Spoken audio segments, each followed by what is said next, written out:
Roma empezó siendo una pequeña república y se convirtió a lo largo de más de 600 años en el mayor imperio que jamás se haya conocido. En su apogeo llegó a extenderse desde Londres hasta Bagdad, gracias al que fue el primer ejército profesional. De esta forma, se convirtió en el modelo de la civilización occidental. Sin embargo, cuando el imperio comenzó a tambalearse, se derrumbó a una velocidad vertiginosa.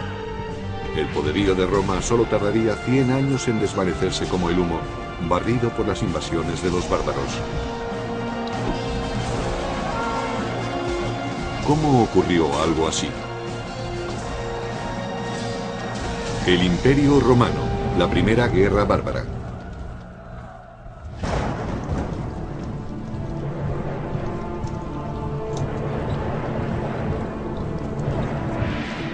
Estamos a finales del siglo II a.C., 100 años antes de la crucifixión de Jesús, una década antes del nacimiento de Julio César. Roma se enfrenta a una transición que cambiará su destino para siempre. Se avecinan tiempos de conquista. Roma había estado expandiéndose con éxito por tierras extranjeras durante alrededor de 150 años. Había derrotado a Cartago en África, su gran enemigo mediterráneo, y empezaba a extenderse por el norte hasta España, aunque estas conquistas resultaron difíciles de mantener. Pero mientras Roma conquistaba un lugar en el mundo mediante brutales campañas, la República se enfrentaba a un cataclismo que forzaría a los romanos a cambiar el sistema senatorial por la dictadura absoluta de un emperador.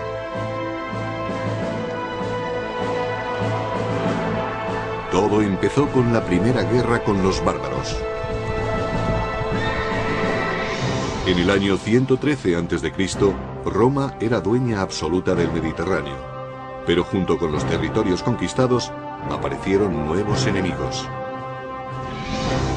Los romanos sabían que había otras gentes más allá, especialmente al norte, y que eran incluso más temibles que los ejércitos que habían derrotado anteriormente.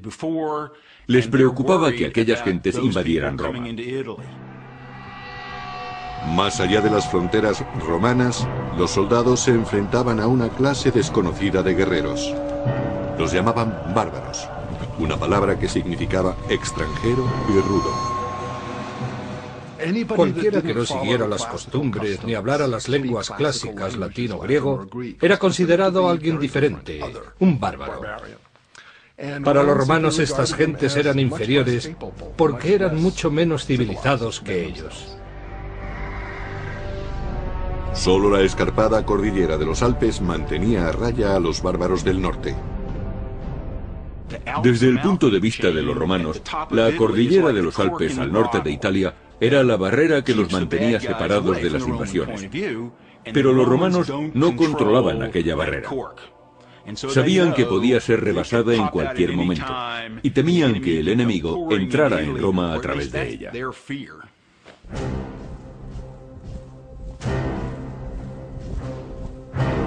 El ejército de Roma hacía guardia contra la amenaza de los bárbaros. Este ejército era una milicia de voluntarios orgullosa de su disciplina, de su entrenamiento y de sus armas. Los soldados romanos de a pie llevaban armadura de metal y cuero, un casco y algo para proteger el pecho. En conjunto, la armadura pesaría entre 25 y 30 kilos, la mitad de su peso corporal. El peso de las conquistas de Roma descansaba sobre los hombros de guerreros endurecidos en combate. Pero en la capital, eran los miembros del gobierno los que recolectaban los beneficios. Roma todavía no era un imperio, sino una república dirigida por el Senado. En la cima política había 2 cónsules electos. Eran los cargos civiles y militares más altos y con mayor poder de Roma. Por encima de todo estaba la dirección del ejército. La seguridad nacional era lo primero. Pero debido a su alta posición, los cónsules ostentaban también un papel muy importante en la política y en la legislación. A pesar de que la República Romana se regía por ideales democráticos, los hombres no nacían iguales. A pesar de que los soldados ganaran numerosas batallas para Roma, jamás podrían aspirar a ser cónsules. El más alto cargo del Estado estaba reservado a familias importantes, como la de Gnaeus Papirius Carbo. Un número muy reducido de familias dominaba las elecciones a cónsul, debido a que en Roma se creía que eran imprescindibles los honores que provenían directamente de personas distinguidas de la sociedad. Al expandirse Roma, los honores dejaron de basarse en el mérito para hacerlo en el dinero. Lo que ocurrió fue que conforme Roma iba conquistando más territorios, más riquezas había en las ciudades del imperio.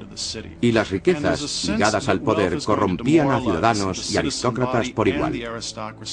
Según se conseguía más poder con las riquezas, más atractivas eran estas para la sociedad romana y más peso tenían en la política. Gracias a su fortuna, Carbo pudo comprarse el puesto de cónsul. El sistema electoral en Roma, a finales de la República, era extremadamente corrupto. Había personas que otorgaban toda clase de prebendas, hacían regalos o simplemente pagaban para conseguir votos. Pero al norte de Europa, una peligrosa tribu desconocida hasta entonces, la de los cimbrios, avanzaba desde sus poblados hacia territorio romano. Sin ningún atisbo de civilización, los cimbrios infundían terror, según relata el antiguo historiador y biógrafo Plutarco. Se creía que eran tribus germánicas, debido a su gran estatura y al color azul claro de los ojos. Además, su nombre, cimbrios, es el término germánico para saqueadores.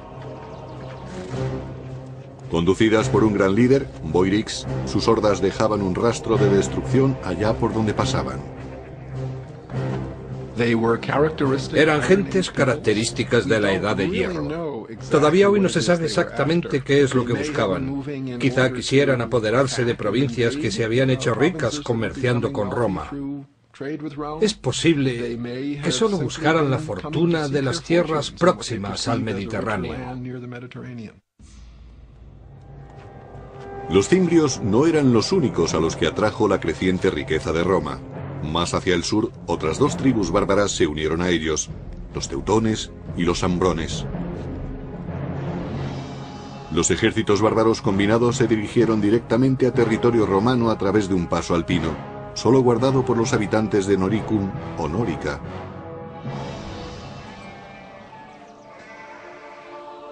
Aunque Nórica no era territorio romano, su proximidad hacía que su gente estuviera fuertemente ligada a la República Romana.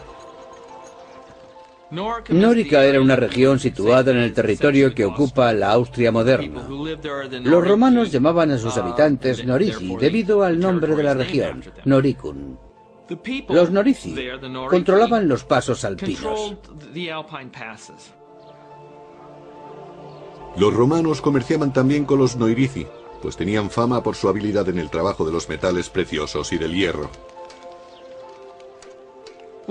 La riqueza de los Norici se basaba fundamentalmente en plata y sal. La minería de la sal era muy importante en los Alpes. Los romanos necesitaban grandes cantidades de sal para usarla como conservante y requerían ese conservante permanentemente. Los pueblos de Nórica eran una tentación irresistible para los despiadados guerreros cimbrios. No les faltaban armas, por lo que podían iniciar un saqueo en cualquier momento. En el segundo y primer siglo antes de Cristo, los cimbrios tenían espadas, lanzas y escudos. Los cascos eran muy raros, pero estaban equipados con un armamento muy efectivo. Pero los bárbaros ansiaban algo más que las riquezas de los habitantes de Nórica. Los bárbaros del norte emigraban para conquistar nuevas tierras. Su objetivo no era simplemente realizar una incursión y marcharse. Querían vivir cerca de Roma. Los artesanos de Nórica no tenían ninguna posibilidad contra los guerreros del norte.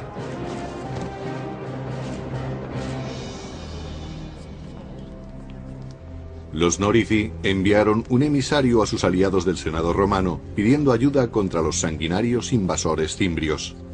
Para ello se dirigieron al aristócrata Carbo, cuyas maniobras políticas habían dado finalmente sus frutos.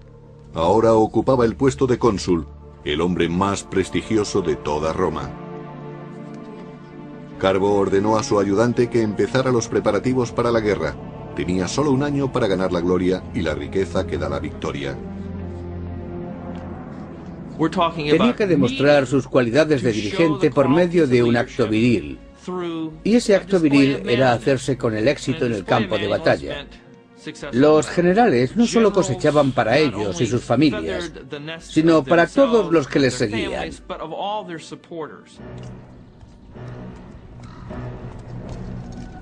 Carbo aceptó el reto y llevó sus tropas a Nórica.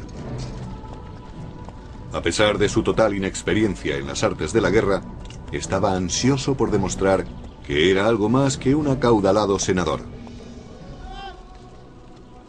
Llegó a Nórica apoyado por los soldados del ejército romano. Tras un siglo de victorias, estos soldados tenían plena confianza en sí mismos. Los cimbrios se defendieron diciendo que no sabían que no podían estar en aquel territorio y les mandaron embajadores. Los bárbaros no habían visto nunca una fuerza tan bien equipada y disciplinada. Su caudillo, Boirix, le dijo a Carbo que su gente solo quería regresar a su hogar pacíficamente, y Carbo estuvo de acuerdo en que se marcharan. Pero hay poca gloria en una tregua, y el general romano preparó un plan para conseguir la victoria que tanto necesitaba. Carbo simuló que iba a negociar, pero envió sus tropas por un atajo para atacar a los cimbrios antes de que regresaran los embajadores. Esperaba así conseguir el triunfo. Pero su plan fracasó. El cónsul romano Carbo consiguió engañar a los cimbrios, pero fue precisamente ese engaño lo que le trajo la desgracia.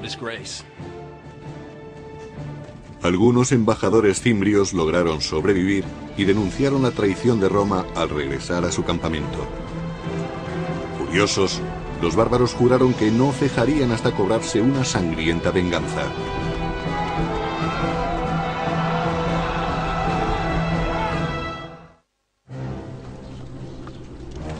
En 113 a.C., el general romano Carbo parlamentó en busca de paz con unos violentos bárbaros, los cimbrios, pero finalmente se retractó y asesinó a sus embajadores. Su traición despertó la ira de los bárbaros, quienes daban un gran valor a la palabra dada. Jurando vengar a sus camaradas caídos, los cimbrios devolvieron el golpe con súbita furia. Así lo escribió el biógrafo clásico Plutarco. Su valor y osadía no tenían parangón. Se lanzaron a la batalla con la velocidad del rayo. Nada podía detenerles.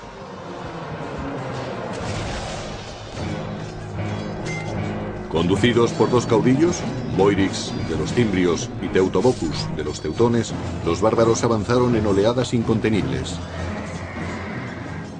Por la arqueología sabemos que disponían de buenas armas, tan buenas como las de los romanos.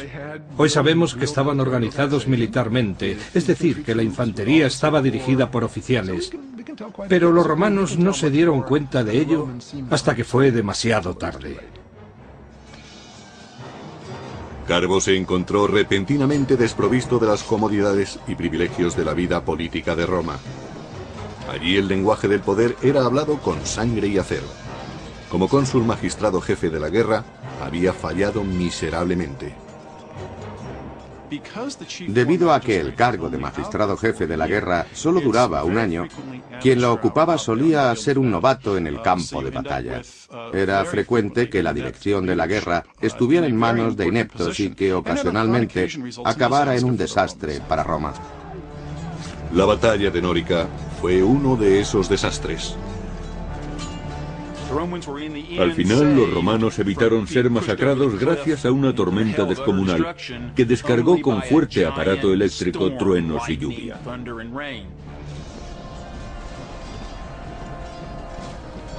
Derribado de su caballo, Carbo trató de huir de aquel caos de muerte. Pero escapó de la batalla solo para suicidarse, pues había caído en desgracia ante Roma y ante los ojos de los dioses. Los dioses salvaron a los romanos, pero solo después de que un gran número de ellos hubiera muerto. Dedujeron que los dioses estaban descontentos con el comportamiento de Roma. A pesar de lo ocurrido, los romanos siguieron creyendo que solo los aristócratas podían conducirlos a la victoria. Los romanos creían que lo antiguo era lo bueno y que lo nuevo era peligroso. Por eso los políticos y líderes preferían personas procedentes de una familia con un amplio historial. A lo largo de la década siguiente, una serie de nobles más arrogantes que capaces dirigieron los ejércitos para proteger la provincia que Roma tenía en las Galias. Se enfrentaron a los bárbaros en Tolosa, Burdigalia y finalmente en Aurasio, ciudades que hoy en día conocemos como Toulouse, Burdeos y Orange.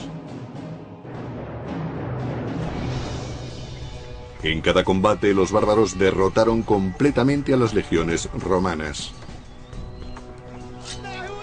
Los romanos tenían su propia manera de combatir. En la película Gladiator se muestra una representación perfecta de cuando Roma combatía. Preparaban durante horas el orden de combate y luego se lanzaban al ataque. En contraste, el contraataque de los bárbaros era impredecible y devastador para las filas romanas. Si un soldado de una fila caía abatido, el que estaba detrás de él ocupaba su puesto. Los soldados veían la muerte muy de cerca.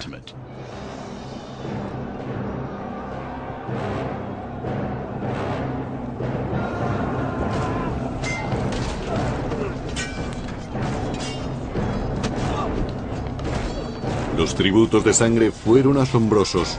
Solo en Aurasio fueron masacrados 80.000 romanos en una tarde.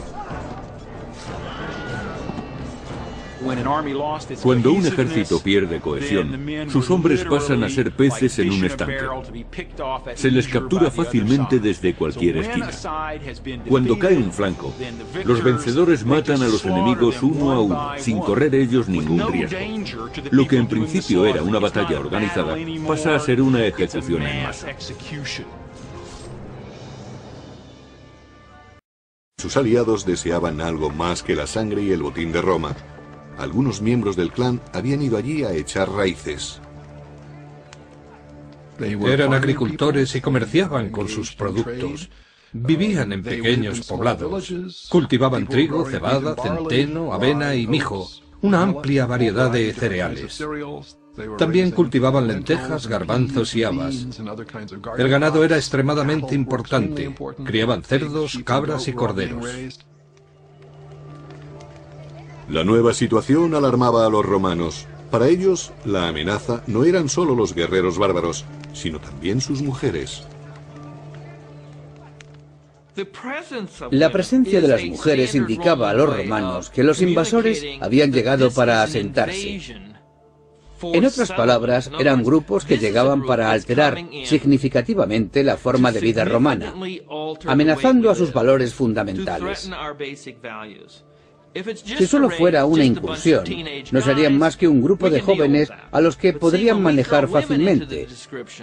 Pero si traían a sus mujeres, se trataba de un fenómeno migratorio para establecerse que requería una solución más firme y a largo plazo. Se necesitaba un general que pudiera derrotar a los bárbaros de una vez por todas. El héroe que Roma buscaba desesperadamente emergió en otra frontera problemática a unos 1500 kilómetros, en Numidia, parte de la Argelia actual. Durante 8 largos años, los romanos solo habían experimentado derrotas, hasta ahora.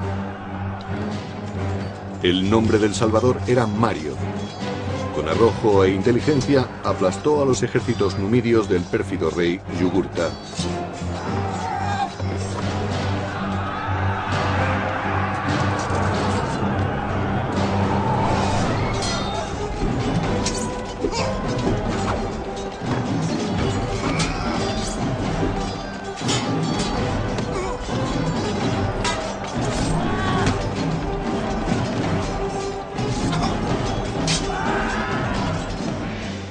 Roma necesitaba grandes soldados, y Mario era el mejor que había tenido. Era un gran jefe, sabía elegir el momento y lugar adecuados para presentar combate y cómo ganarse la lealtad y el afecto de sus soldados. Cavaba trincheras junto a ellos. Comía la misma comida y estaba en mejor forma que ellos, aun siendo los soldados mejor preparados del mundo. Y lo hacía con naturalidad, pues Mario no era ningún aristócrata y hablaba con orgullo de sus orígenes humildes. No sé quiénes fueron mis antepasados, pero puedo enseñar mis medallas y otros honores militares, por no hablar de mis cicatrices, todas ellas ganadas en batalla. Estos son mis títulos de nobleza. Ahora, cuando los bárbaros del norte se acercaban, los romanos recurrieron a Mario, su última esperanza. Al final del segundo siglo a.C., una tribu bárbara muy violenta, los cimbrios, junto con sus aliados los teutones y los ambrones, arrasaron la frontera del norte. Una aterrorizada Roma recurrió entonces a su mejor general, el nuevo cónsul Mario. Era un probado jefe militar, y los romanos no querían fallar ahora contra los teutones y los cimbrios, que habían derrotado ejército tras ejército. Había que resolver inmediatamente el problema enviando a la batalla a un líder capacitado. Pero el gran Mario no podía dirigir sin hombres que le siguieran. Devastada tras una década de guerra, Roma pasaba por una escasez crítica de soldados. Los romanos llevaban años de luchas contra las tribus germánicas, y en esos años, el 113, 109, 107, 106 y 105 a.C., perdieron a muchos hombres en el campo de batalla. Por tanto, se enfrentaban a una terrible crisis. A pesar de una enérgica campaña de reclutamiento, Mario no logró encontrar suficientes terratenientes que quisieran luchar. Para ingresar en el ejército romano en la Alta República había que tener propiedades, recursos, y eso causaba problemas al ejército romano a la hora de conseguir un número suficiente de soldados. La solución de Mario fue tan sencilla como radical. Envió a reclutar soldados entre las gentes pobres que no poseían tierras. Si no había que tener propiedades para ser ciudadano romano, ¿por qué tenerlas para ser legionario? Muchos querían ser soldados, era un buen trabajo y muy emocionante. Brindaba buenas oportunidades para el saqueo, lo que garantizaba vino, mujeres y diversión. Y ofrecía la posibilidad de ver mundo a costa del gobierno. Ocurrió lo mismo que hoy en día en las oficinas de reclutamiento. Mario permitió que cualquiera pudiera ingresar en el ejército, con lo que Roma dispuso de una cantera de hombres mucho más extensa para formar sus legiones. En la sociedad romana convivían muchísimos más pobres que gente de clase media. La vieja guardia medía a los reclutas por sus ganancias. Mario eligió a los suyos por su aptitud para el combate. Si podían enfrentarse a un legionario, podrían enfrentarse a los bárbaros. Al extender la búsqueda de legionarios a todo el proletariado, se consiguió inmediatamente que el soldado corriente dependiera aún más del éxito del jefe. Se suponía que el general debía mantener a los soldados que trabajaran bajo sus órdenes y ser generoso con ellos. Atraídos por la promesa de ganar riquezas, surgió una nueva clase de soldados romanos. Mario prometió darles todas las armas y formación que necesitaran. Os enseñaré a derrotar al enemigo, a no temer más que a la desgracia, a dormir en el suelo y a luchar con el estómago vacío. En el año 104 a.C., Mario se dirigió con su ejército a las Galias para enfrentarse a los cimbrios. Por suerte para los romanos, los bárbaros eligieron ese preciso momento para abandonar las Galias e invadir Hispania. Aquel error táctico dio a Mario un tiempo precioso. Mario formó un nuevo ejército partiendo de la nada y consiguió que sus soldados se endurecieran y se desvivieran por su ejército. Mario introdujo muchas innovaciones en el ejército. Entre otras cosas, distinguió cada legión con un águila de plata como estandarte. También entrenó a sus hombres para que llevaran su equipo. Así se desplazaban más rápidamente. Pero a veces iban tan cargados que decían de sí mismos que eran las mulas de Mario. Por tanto, no necesitaban animales de carga para llevar a su ejército al combate. Ellos mismos hacían de mulas. Aquello les hacía más efectivos, más flexibles. Fue precisamente esa flexibilidad de las legiones lo que hizo que triunfaran las reformas de Mario, además de la estandarización del equipo. Bien equipados y unificados en espíritu, los soldados de Mario estaban listos para luchar, pero aún no habían sido probados en combate. Pasaron 2 años sin que aparecieran los bárbaros, pero seguían inspirando temor. Los romanos ignoraron los antiguos límites del mandato consular y reeligieron cónsul a Mario como magistrado jefe de la guerra. Para resolver parte del problema de la amenaza del norte, le dieron a Mario un mando extraordinario en los años 104, 103, 102, 101 y 100 para que siguiera siendo cónsul. Lo reeligieron una vez tras otra. Finalmente, la amenaza fantasma se hizo real en el año 102 a.C. Los cimbrios, teutones y ambrones partieron del norte y del oeste en dirección hacia Roma. Mario construyó... Los cimbrios, teutones y ambrones partieron del norte y del oeste en dirección hacia Roma. Mario construyó una fortaleza cerca de Aurasio y envió otro destacamento para proteger Nórica. Sobre todo, debían proteger los accesos alpinos a Roma. Al cabo de unas semanas, la mitad de la horda de teutones y ambrones rodeaban el fuerte de Mario. Una visión terrible, según Plutarco. Sus tropas parecían infinitas. Su visión era espantosa. Su forma de hablar y sus gritos no se parecían a nada que hubieran oído antes. Sin embargo, Mario obligó a sus soldados a fijarse en ellos y a aprender. Mario era un militar brillante. Conocía la vida, la forma de pensar y la psicología de los soldados. Mario hizo que la República Romana confiara en que podían derrotar a los bárbaros más fieros del mundo. La fortaleza se mantuvo, y aunque los teutones y los ambrones no pudieron pasar, una fuerza de 150.000 hombres se dirigió hacia el sur en busca de otro paso entre los montes. Los romanos les siguieron a la distancia, sin prisas, esperando el momento y el lugar oportuno. Mario eligió el campo de batalla perfecto desde donde lanzaría el poderío de su poco convencional ejército.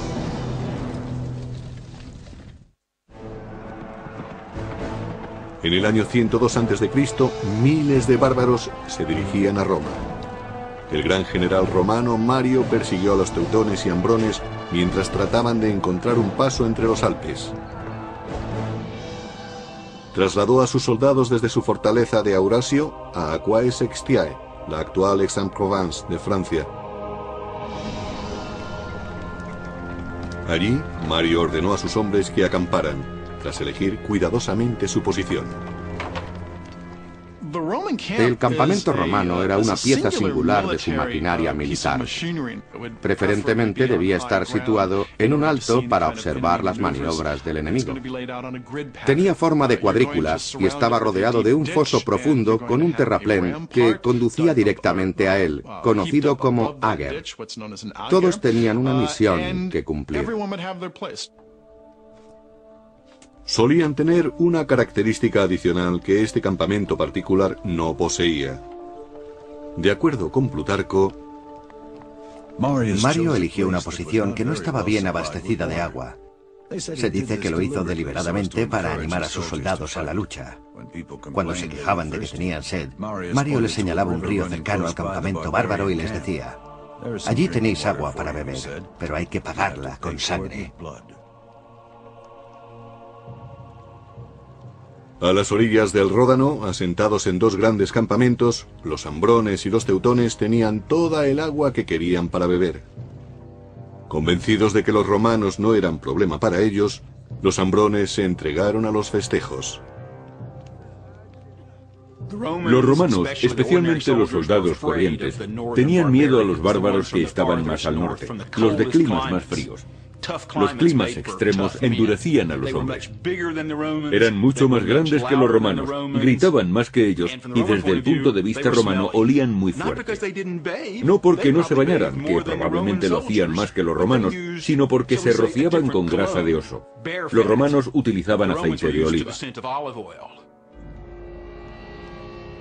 Los bárbaros no sospecharon del peligro que se escondía en el bosque. Un pequeño contingente de soldados enviados por Mario les acechaba. Los soldados romanos tenían miedo. Eran realistas. Sabían que se enfrentaban de cerca a la muerte. Ellos, al igual que sus enemigos, no mataban a distancia.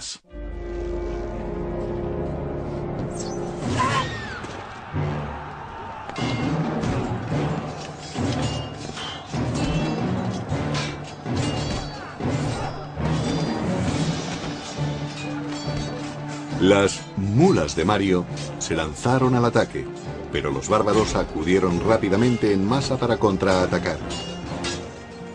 Cuando la derrota parecía cernirse sobre los romanos, Mario mandó refuerzos. Los romanos empujaron a los hambrones hacia su campamento, donde la batalla tomó un extraño rumbo. Así lo explicaba Plutarco. Aparecieron mujeres armadas con espadas y hachas, profiriendo los gritos más horribles. Se lanzaron al combate, y aunque sus cuerpos resultaran acuchillados, seguían luchando hasta el final con un espíritu inquebrantable. Las mujeres bárbaras siempre iban al campo de batalla. Algunas veces, en vez de luchar, empujaban los carros detrás de los hombres. Para impedir que se retiraran, los bloqueaban. Las mujeres tenían tal sentido del honor y de la libertad que creían que era mejor morir luchando que escapar.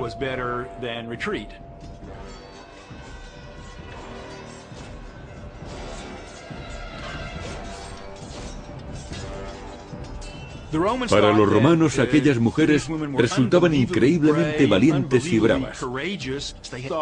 Creían que los bárbaros aceptaban los mayores riesgos al traer a sus familias al campo de batalla. Lo arriesgaban todo a una jugada. Su lema era vencer o morir, y eso incluye a todos, hombres, mujeres, niños y recién nacidos.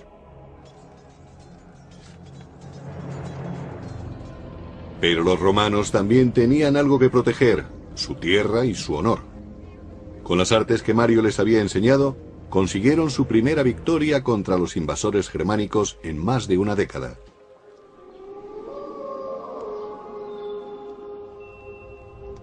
En su campamento, Mario se preparaba para el ataque de represalia que sin duda lanzaría Teutobochus, rey de los teutones. En Aquae Sextiae se enfrentó a una situación táctica realmente difícil.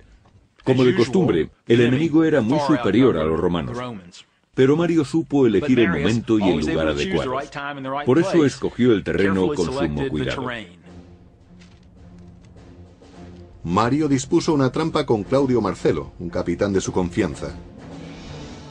Marcelo y otros 3000 hombres entraron en los bosques por detrás del campamento teutón y se mantuvieron allí escondidos hasta que empezó el combate. Según Plutarco, los bárbaros cargaron colina arriba contra el campamento romano tal y como había previsto Mario, y allí se encontraron con una muralla de espadas.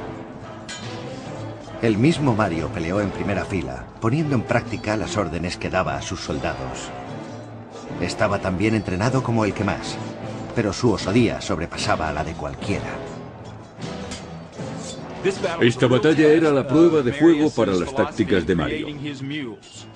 Había conseguido que sus soldados fueran lo suficientemente fuertes para permanecer en pie con toda su armadura y seguir en su puesto manteniendo la disciplina, incluso cuando el enemigo atacaba con fiereza.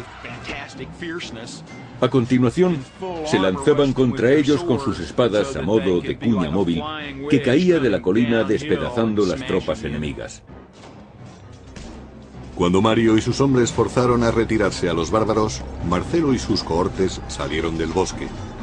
Peleando juntos hicieron que se desvaneciera cualquier esperanza de retirada del rey Teutobokus y sus guerreros. El número de bajas era incalculable. Los romanos masacraron más de 100.000 teutones. El resto pasaron a ser esclavos, botín de guerra que haría ricos a las mulas de Mario y a sus ayudantes.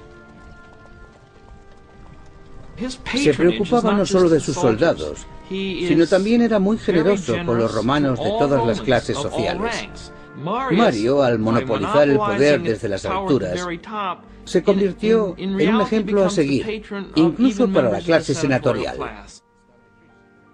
Fiebre bárbara, los romanos eligieron de nuevo a Mario para el puesto más importante de Roma.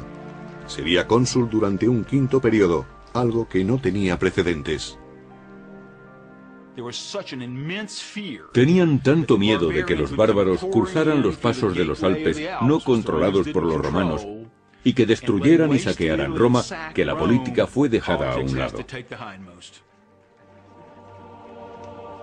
Pero Roma no estaba a salvo aún. Mario había derrotado solo la mitad de las hordas bárbaras. Los cimbrios, los más temibles, todavía acampaban por su cuenta. Mientras Mario estaba en Roma, los cimbrios rebasaron las fortificaciones en Nórica. El enemigo había traspasado al fin las fronteras de Roma y cabalgaba por la llanura del Po. Pero solo un hombre tenía el valor y la inteligencia necesarias para resolver esta nueva crisis, el cónsul Mario. En el año 102 a.C., las mulas de Mario masacraron la violenta tribu de los teutones en el sur de las Galias, destruyendo la mitad de la fuerza bárbara. Pero entonces la tribu de los cimbrios cruzó los Alpes austríacos. Desde Roma, Mario se dirigió rápidamente a la llanura del Po, jurando eliminar a los bárbaros para siempre. Cuando Mario llegó al campamento romano, los cimbrios mandaron un mensajero. No querían atacarles, sino presentar una demanda. Los cimbrios dijeron a Mario que no querían pelea. Estaban allí porque deseaban tierras, como las que había recibido su tribu vecina al otro lado de los montes de Francia. Al parecer, los cimbrios no sabían nada de la derrota de sus camaradas teutones. Entonces Mario, con una sonrisa sarcástica, les dijo: no tenéis que preocuparos. Vuestros hermanos ya tienen sus tierras, y estamos deseosos de daros las mismas tierras a vosotros. Con eso quería decir que les darían una fosa. Incrédulos, los cimbrios pidieron pruebas. Así lo explicaba Plutarco. Mario, fingiendo solemnidad, les dijo: vuestro amigo está aquí, no os vayáis sin saludarlo. Y ordenó que Teutobokus, rey de los teutones, fuese llevado ante él cargado de cadenas. Mario no firmó ningún tratado con los cimbrios y su enviado se marchó jurando vengar a su aliado vencido. A pesar de la reciente victoria de Mario contra los bárbaros, los romanos seguían en franca inferioridad numérica frente a los guerreros del norte. Con una batalla en perspectiva, el gran general ordenó sacrificar un animal. Los romanos siempre hacían un sacrificio antes de entrar en combate, para saber si los dioses estaban de acuerdo con su plan bélico. Eso no garantizaba la victoria, pero les daba esperanzas. Los romanos creían seriamente en los presagios. La fe de los romanos era su escudo frente a la abrumadora superioridad del enemigo. Al término del siguiente día se produciría un sacrificio de sangre y esa sangre estaría en manos de los dioses. Mario examinó las entrañas del carnero buscando un signo y encontró que los cielos le favorecían.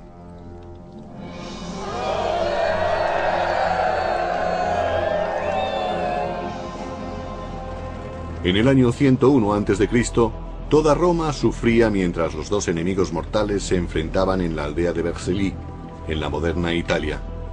Formada por 15.000 jinetes, la caballería de los cimbrios avanzó por el campo de batalla. Le seguía de cerca su temible infantería, miles de hombres en masa corriendo a toda velocidad. Cuando los romanos establecieron su línea de combate, Mario hizo una última petición a los dioses. Así lo explicaba Plutarco. Mario lavó sus manos y las alzó al cielo, jurando ofrecer un sacrificio de 100 bestias si conseguía hacerse con la victoria. En conjunto, los romanos contaban con algo más de 50.000 hombres para enfrentarse al doble de cimbrios. Eran la pesadilla de los romanos, pero Mario supo burlar al enemigo. Situó sus tropas de forma que el sol saliera por detrás de sus soldados, para que cuando estuviera en el cenit, se reflejara en las armaduras y éstas proyectaran destellos. Los bárbaros creyeron que el cielo estallaba en llamas y que los dioses estaban ayudando a sus enemigos. Notando la súbita ansiedad de los cimbrios, los romanos atacaron.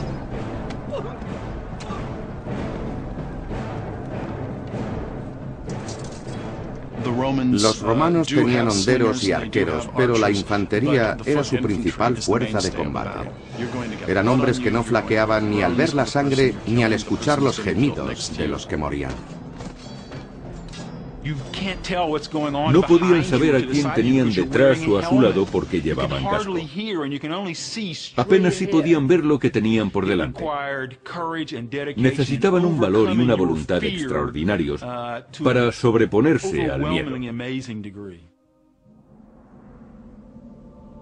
En Vercelli, los romanos mataron a 120.000 cimbrios y, lo que es más importante, acabaron con los temores que habían amenazado a Roma durante 13 años.